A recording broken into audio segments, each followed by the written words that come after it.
Okay, I'm going to try to show how I've been fixing my bobbles. These are the ones that I did with the method where I did not change color beforehand. I did the bobble only, but then I looped into all the loops with the stone washed. And that's the effect of the back of the new bobble. Now, I started out, I did the first 5 rows with the written instructions in the way that I've always done bobbles in the past, which was changing color on that last single crochet, and then do the bobble and carrying the stone washed underneath.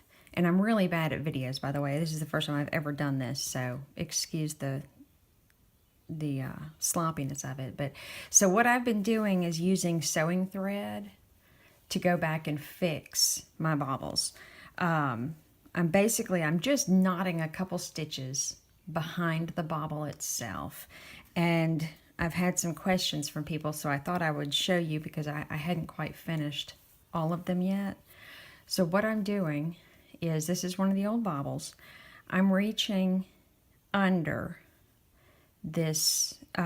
This is actually at the end of the stitch since I'm doing it from the back. But what I'm doing is I'm catching that stitch right there, the one closest to the cotton yarn. And then I'm coming over here, and you can see where that stitch is. That's that last single crochet.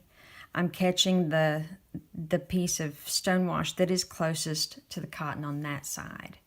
And those are the 2 stitches that I'm using. Let's see if I can get in here a little bit closer so you can see it. Again, I'm lifting this up and I'm catching that loop. And then on this side, you sort of have to wiggle everything out of the way. See, I'm just going to where I've got a hole there on the side so I can see all the stitches. And then I'm catching this piece that's closest to the other end.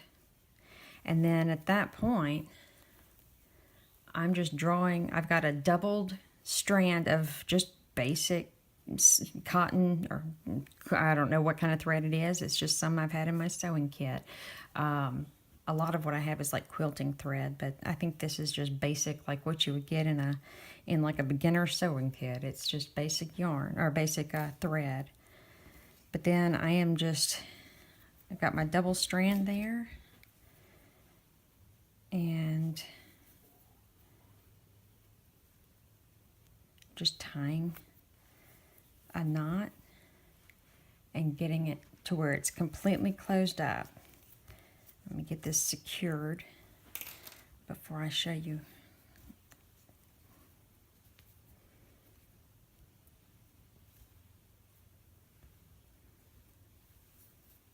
Now the tedious part of this is, because I don't want it to affect the shape, I'm cutting my thread after every single one.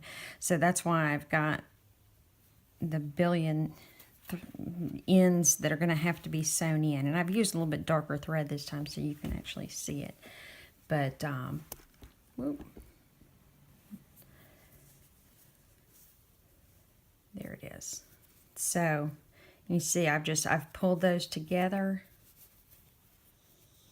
and knotted it so they join together at the back, and that has forced that bobble to pop over to the right side. So there you can see, this is the one I just did, and that's one that still needs to be done. And let's see if I can get the side perspective here. There you go. This one is the one I just popped out, and then that's one that I still need to do. I can pop it out physically, but it's going to go right back. So there's your difference. And again, these 5 I did using the other method, and then the 5 on this end, the 5 rows on this end, these are ones that I have popped using thread. So you can see they've got just as good, almost as good definition as the one using the other method. So That's how I've been fixing my bobbles without frogging the entire piece of work.